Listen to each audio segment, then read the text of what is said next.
In this slideshow, we're going to talk about the ethics of social research, or why it's important to follow ethical rules or guidelines when we're conducting social research with human subjects or human participants. Why do you think we need ethics in social research? Part of the reason is we want to make sure that we're keeping our participants, we want to keep them safe. We want to make sure that there's not going to be any harm done to them, that when they leave the research process, we're not affecting them in any negative way. Well, how do we get here to saying that we need ethics in social research when we're dealing with human subjects? The reason we got here was because we had a bunch of different ethical controversies, and these are a few of those. We had controversies surrounding anonymity and confidentiality with the tea room trade and Laud Humphreys. We had studies that made it so that participants incurred psychological harm, Stanley Milgram's study of obedience, and we also had participants incur other kinds of psychological harm, even physical harm, at the Stanford prison experiment. So we'll talk about what we learned from them and why we have ethical rules or guidelines nowadays. So the tea room trade is a study done by Laud Humphreys. Laud Humphreys was a sociologist, and he was interested in studying the sexual activities of men who have sex with men, those who may or may not be leading discreet lifestyles.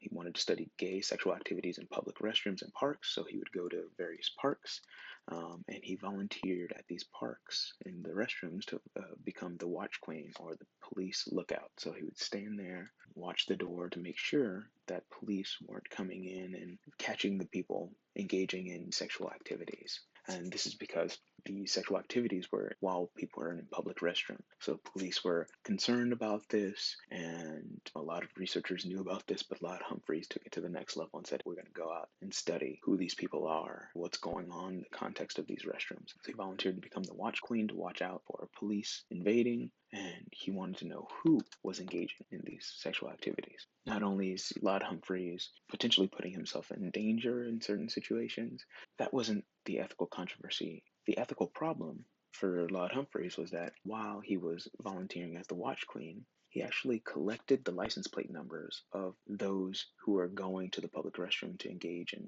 sexual activity with other men. So he took down their license plates, and then he was able to get his hands on driving records and was able to link those recorded license plates to addresses for those men who were participating in these tea rooms, and then met with these men at their homes to interview or confront them. Now, this is unethical in the sense that in social scientific research, we want to ensure that participants, the people who are studying, are safe. We want to ensure that their responses are anonymous. They can't be tracked back to these individuals. A handful of these men had wives. They went home to their wives. Their wives knew nothing of it, but having a researcher come to your door may even had the effect of future participants not trusting researchers from then on out. Because if you're going to follow me, essentially, why should I trust a researcher? If the thing that I'm doing is anonymous, why are you following me? In many cases, some of these participants didn't even know they were being studied. So they were participating in something that they thought was a secret. The watch queen ended up not being an undercover police officer, but an undercover researcher who was tracking their moves, writing down their behaviors, writing down the information about the space. What we get from this is we're not ensuring anonymity and confidentiality for the participant. We're not even letting them know they're participants. So that's important for us to do when we're engaging in research, is let them know that their responses or their activities are going to be anonymous. Stanley Milgram study. This was a study into psychological harm. Stanley Milgram wanted to know about what was going on with obedience in World War II. A lot of people who were on trial at the Nuremberg trials as a part of the SS or Nazis, much of their defense centered on, well, I was just obeying orders. I was just being obedient to my commanding officer. So what Stanley Milgram wanted to find out was, are people under pressure just going to obey what somebody else or a superior says? He was able to bring in 2 individuals at a time into an experiment, and he would randomly assign one person the role of a quote unquote teacher, and then another person would be the student. And the teacher was actually the only participant in the study. So while he's bringing in 2 people, the only person actually being studied is the person who's given the role of teacher. The person who's given the role of a student was actually working with Stanley Milgram, what we call a confederate, somebody who works with the researcher to help them gather information. So the student who's working with Stanley Milgram goes into another room, with the doors closed and everything, and the teacher is told that they're going to engage in a test. What the teacher is supposed to do is say, hey, here's a list of words. I want you to recite them back to me. When the teacher starts reading the list of words, then the student has to repeat them back. The student is the person working with Stanley Milgram. The student repeats them back, and if they get a word wrong or miss a word, the teacher has to administer a level of shock to the student. Now, importantly, the teachers did not actually administer shocks to the student, but the student, because he was working with Stanley Milgram, would say, ah, that hurt, ah, that hurt. And in the context of this situation, a researcher standing there with the teacher and saying, no, increase the level of shock, harder, harder, harder, more, more, more, until the teacher is giving the student fatal levels of shock. Unbeknownst to the teacher, no one's being shocked, but the student is sitting there yelling and screaming, and then all of a sudden there's no more sound, basically making the teacher believe that he killed the participant on the other side, the student on the other side. The problem with this study is, while it is a study into obedience, right? The teacher's listening to what the researcher is saying, increasing shock, increasing shock, increasing shock. The ethical problem is that it deceived these people, these teachers. It deceived the participant who was the teacher into believing that they killed someone. Many times these people were sitting there crying in fear, shaking. They were yelling. They were stressed. Many of them felt like they were shocking this person to death against their will. And they were left with extreme psychological scars, in the sense that they didn't feel the same. They felt like, in the context of research, they had to kill somebody. Isn't something that should be taking place. There are actually interviews with prior participants, the teachers, asking them how it still affects their lives to this day. Ultimately, we don't want to leave people with psychological scars. We don't want to put them in a situation where they believe they killed somebody. Now, we got to have guidelines for how we attempt to deceive people, and if we do that, what the benefit of that deception is. Next, many of you have heard of the Stanford Prison Experiment by Philip Zimbardo. So Philip Zimbardo wanted to understand if authoritarian sorts of behaviors were dispositional, or what we call personal characteristics, or situational, contextual, environmental, right? So do people become authoritarian, brutal, sadistic people because that's just who they are? Or is that who they are because of their context, their environment? Sort of a nature versus nurture kind of thing. So what Philip Zimbardo did was, he got some Stanford students, because this is where he was working at the time, gathered some participants for his study, and randomly assigned those Stanford students to either the role of a guard or a prisoner. This was supposed to be a 2-week experiment, or a month-long experiment, in the basement of the psychology department at Stanford. And I think it was after 6 days, they had to shut it down because the guards immediately, within hours, some of them began to immediately accept their authoritarian role, and they treated prisoners sort of like garbage, just because they were given this role title, and that made them buy into what that role constituted. So after 6 days, the experiment was abandoned because guards began to physically and psychologically torture the prisoners. What's unfortunate about this is these people are incurring physical and psychological harm. We don't want anybody we're studying, or the stuff we're studying about them, we don't want it to negatively affect them. But these participants, they're participating not knowing they're going in to be physically and psychologically tortured. Importantly, investigators found out that Zimbardo didn't allow people to leave early. So once the physical and psychological torturing started happening, participants weren't allowed to leave. These participants weren't debriefed, right? They weren't given information about what happened, why were they participating in this project, what were the researchers trying to gather from this experiment. They didn't get any of that. And students weren't given a consent form to say, hey, I consent to these possible negative outcomes. And many of these people who participated still have lasting psychological trauma to this day. Ethical standards in research. Because of these 3 studies, as well as many others, organizations have developed a set of rules that are designed to help human research participants from harm and risk. So we need a set of rules to follow and to ensure that they're safe. But who sets them? 2 main groups set the rules. The main group, professional organizations, right? So professional organizations are like discipline-specific organizations, and they set the standards for what human subjects research looks like in that discipline. Many of you are members of the American Planning Association, right? American Psychological Association, ASPA, maybe American Sociological Association, maybe American Society of Criminology, right? ASC. These are the professional organizations for our disciplines, and each of these organizations sets up a bunch of rules, a set of rules for conducting research. If you're going to interact with humans in your research, this is what you need to do. So these professional organizations set these standards. In addition to that, each university that conducts research on humans needs to have what we call an institutional review board, or an IRB. And the IRB is a panel of experts at each university or institution, and these experts essentially enforce the rules that are given by organizations. So it's a panel of experts across various disciplines. They sit there, maybe they meet once a month. They review all of the proposals for conducting research before that research is conducted and say, well, they're abiding by this standard in this discipline, this standard, and this standard, but they haven't reached this one. So they may send it back and say, hey, you haven't shown us how, based on your discipline, you've met this standard of ethical conduct. So organizations are important, but also institutional review boards are sort of the enforcer. IRBs ensure that these researchers, before they start doing their research, are actually following these ethical guidelines. So who or what? IRBs are a panel of faculty at these universities or experts at these universities who review all research proposals involving human participants. You want to collect data on humans, you want to interact using direct observations with humans, you have to fill out an IRB application.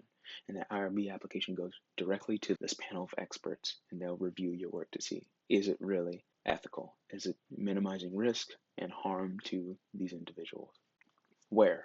Where do they exist? Well, IRBs exist at every institution that is federally funded or conducts research. So if you're getting federal money for research or you're conducting research with humans at all, you need to have an IRB. Why? Why do we have an IRB? Well, it's because we want to guarantee that our participants' rights and their psychological well-being will be protected. This is also to ensure that the risks faced by our human participants will be minimal. IRB is looking to see, are you minimizing risk for everybody who could potentially be a participant in your study? When do they meet? Usually they meet once per month at every institution. You can actually go to SDSU's IRB and get the application form for if you're actually doing human subjects research. You can fill it out and you can actually see the schedule for when they meet every month. So what are those ethical assurances that they're looking for that they want you to provide? One of the main ones is voluntary participation. This means that if you are collecting data from people, you can't force them to participate in your research. They are voluntarily participating in your research because they have the time or they're interested in the topic, unlike the Tuskegee study where Black men were essentially injected with syphilis and then denied treatment. These people were forced to participate in a study without consent that they were actually participating in a study. These researchers just wanted to figure out how long people could survive with a disease in their system, right? So this is another example of ethical controversies, and what we learn from this is that people have to be willing to participate. Two, that there's no harm being done to these participants. The IRB will look for, okay, are you injuring these people at all, whether it's physically, mentally, emotionally, socially, or psychologically? Are you breaking off relationships? Are they incurring emotional harm? What about physical harm? They're trying to ensure that your proposal does not harm the subjects. Anonymity. Anonymity is this guarantee that neither the researchers nor the readers of the findings can identify a given response with a given respondent or participant. So basically, if I write a research article on interviews with 20 people, I need to ensure that if somebody's reading my article about these 20 people, they can't say, oh, yeah, that's Billy from down the road. We want to ensure that you can't identify those people. This is part of the controversy around Alice Goffman's work, in that some of the people she identified weren't given the anonymity that is required of high quality research. Many scholars have looked at her work and say, well, based on these characteristics that you've listed, we can easily identify this person, or we can boil it down to these three people who. So you want to ensure that these people remain anonymous.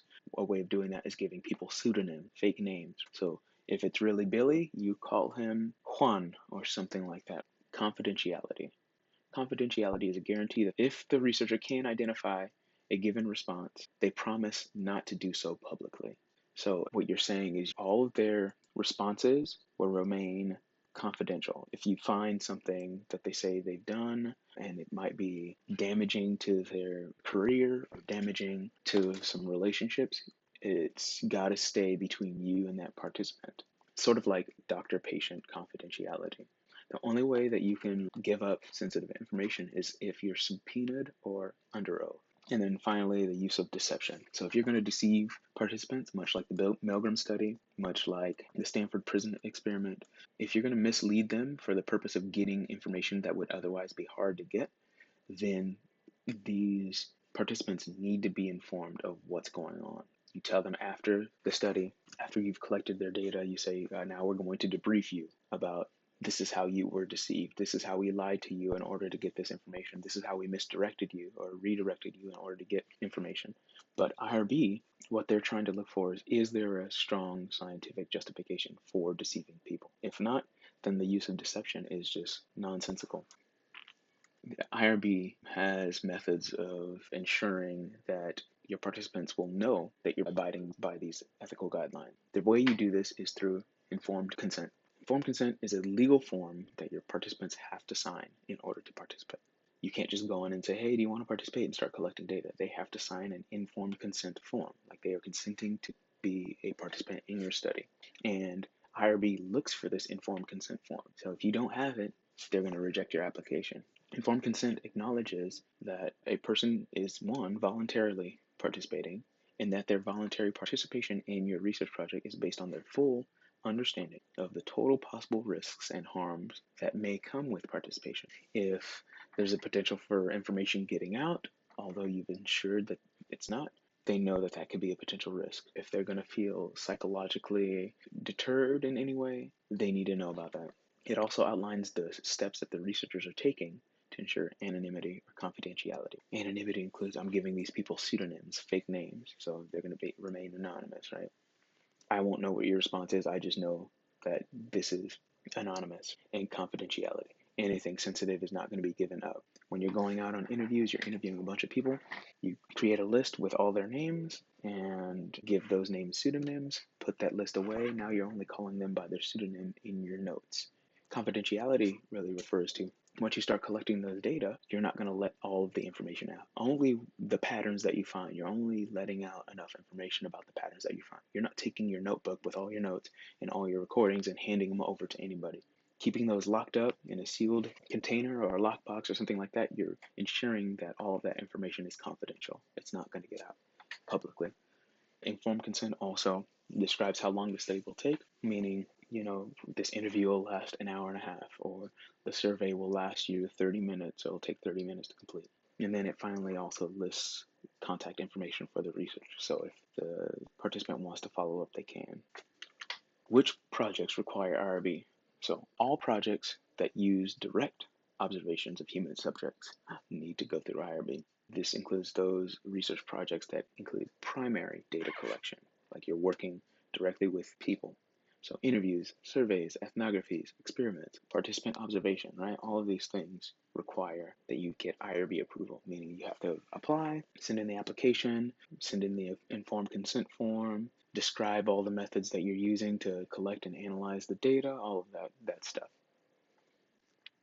Projects that don't require IRB approval, anything that is not using direct observations or anything using indirect human observations, right? So content analysis, text analysis, looking at data from previously administered surveys, census data, crime data, all of those publicly available data. This means that these are data that have already been collected from humans, but you're not directly interacting with the humans from whom these responses are recorded. What that also means is that the person who actually collected those data, they had to go through IRB approval. So if you're analyzing previously administered surveys, that means the person or the researchers who had to administer those surveys, they had to get IRB approval to get those surveys. And finally, steps to jumpstart your ethical research. I've broken this down by secondary data analysis or primary observations. When you want to be ethical in your research, if you're using primary sources, right, you're working directly or direct observations with people, you develop research questions about the relationships You identify your materials and procedures for answering that research question. So you can use a questionnaire, interviews, what are your manipulation conditions, things like that. And you have an informed consent document. Then you submit an application to the IRB at your institution. You outline the procedures that you're going to engage in to answer that research question while working with human subjects. You include those materials as well as the consent form, and then you wait for approval. And that's the most important part. Timing your IRB application is important because you're going to have to, if you're working directly with human subjects, you have to get it approved before you can actually do the research. So you can't just submit it and say, well, I know it's going to be approved, so you start collecting data. Those data will not count, right? Those data will not count for your study because you haven't been approved by IRB to start collecting those data.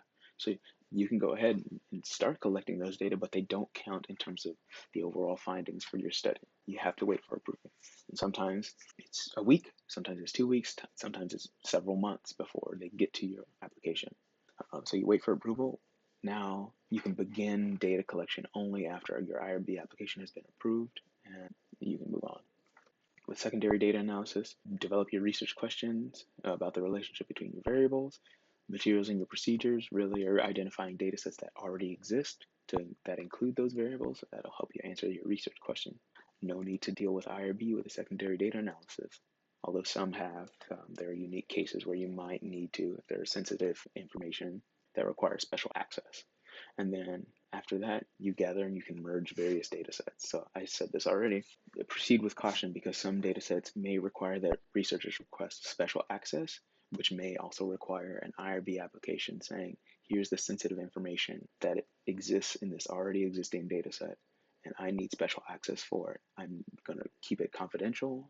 People will remain anonymous, but I need these data to answer this specific question. In that sense, you're not dealing with direct observations, you're dealing with indirect observations, but there's such sensitive information in those secondary data that somebody could potentially identify those participants. So these are some things to keep in mind as you proceed with your research projects, and that is it.